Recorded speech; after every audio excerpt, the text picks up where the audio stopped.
दोन टोळ्यांमध्ये रोजची भांडणं, क्षुल्लक कारणावरून हत्या, खून, वादावादी, गुंडगिरी, महिला मुलींवर रोजचे अत्याचार, बालविवाह, माफिया राज, वादावादी, जातीय दंगले, जीवाच्या भीतीने काम करणारे प्रशासकीय अधिकारी आणि जीव मुठीत घेऊन राहणारे नागरिक।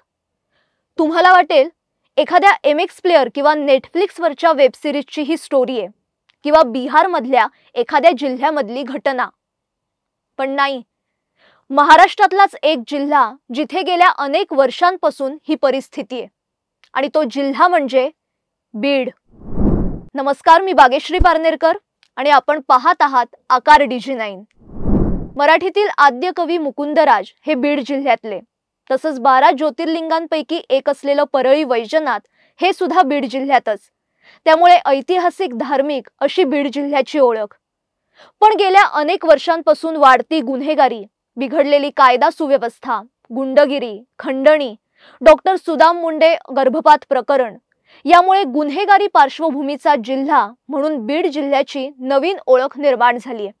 आणि आत्ताचं मस्साजोगमधलं सरपंच संतोष देशमुख यांचा हत्येचा थरार आता संपूर्ण महाराष्ट्रात, फक्त महाराष्ट्रातच नाही तर राजधानी दिल्लीत सुद्धा या घटनेचे पडसाद पाहायला मिळताय। स्थानिक लोकप्रतिनिधींनी सुद्धा बिघडलेल्या कायदा सुव्यवस्थेबद्दल चिंता व्यक्त केली आहे। बीडचा बिहार होतोय की काय अशी चर्चा आता सगळीकडे सुरू झाली आहे। आणि यातच बीडचे माजी जिल्हाधिकारी जे आता सेवानिवृत्त झालेत, सदानंद कोचे यांनी एक पुस्तक लिहिलंय आणि त्या पुस्तकात त्यांना बीडमध्ये असताना आलेले भयानक अनुभव त्यांनी शब्दबद्ध केलेत। बीडची लोकशाही एक भयानक वास्तव असं त्यांचं पुस्तक आहे आणि त्या पुस्तकाची सुद्धा आता सगळीकडे चर्चा आहे।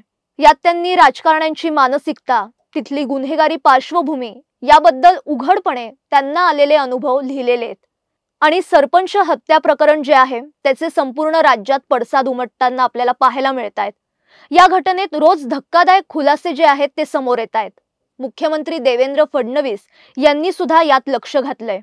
बीडमधली बिघडलेली कायदा सुव्यवस्था, वाढती गुन्हेगारी, सरपंच अपहरण आणि हत्या प्रकरण, पोलिसांचं झालेलं दुर्लक्ष यामुळे मुख्यमंत्री फडणवीस यांनी पोलीस अधीक्षक अविनाश बारगळ यांची उचलबांगडी केली आणि आता त्या जागी पोलीस अधीक्षक नवनीत कावंत यांची नियुक्ती करण्यात आली आहे। यांची आता राज्यभरात चर्चा आहे। धडाडीचे पोलीस अधिकारी म्हणून त्यांची पोलीस दलात आता ख्याती आहे। आता नवनीत कावंत नेमके कोण आहेत हे पाहूया। नवनीत कावंत हे 2017च्या बॅचचे IPS अधिकारी आहेत आणि मूळचे ते राजस्थानातले। त्यांचं 6वी पर्यंतचं शिक्षण हे मुरादाबादमध्ये झालं। त्यानंतर 6वी ते 12वी त्यांनी सैनिकी स्कूल चित्तोडगडमध्ये आपलं शिक्षण पूर्ण केलं।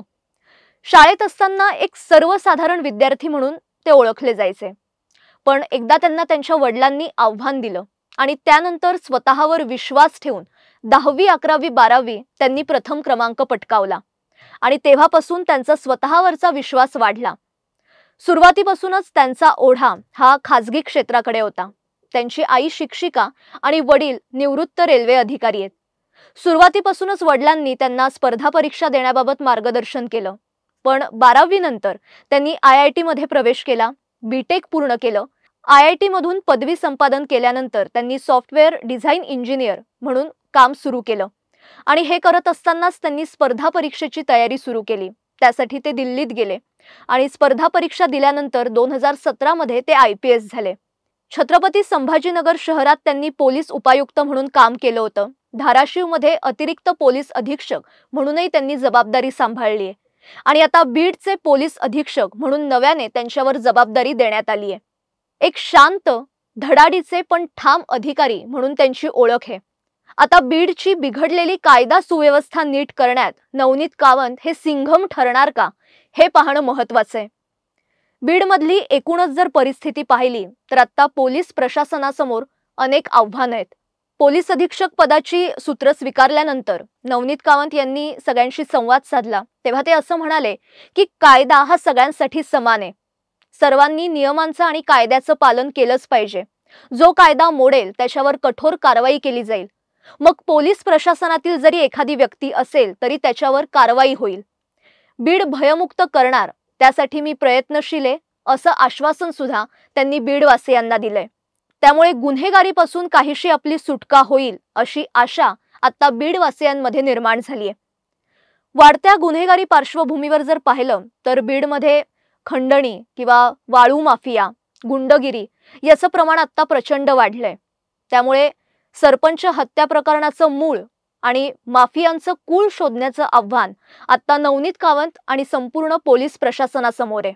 आणि बीड जिल्ह्यामध्ये जर पाहिलं तर जातीय दंगले किंवा दोन समाजात तेढ निर्माण होईल अशा पोस्ट सोशल मीडियावर टाकण्याचं प्रमाण प्रचंड आहे।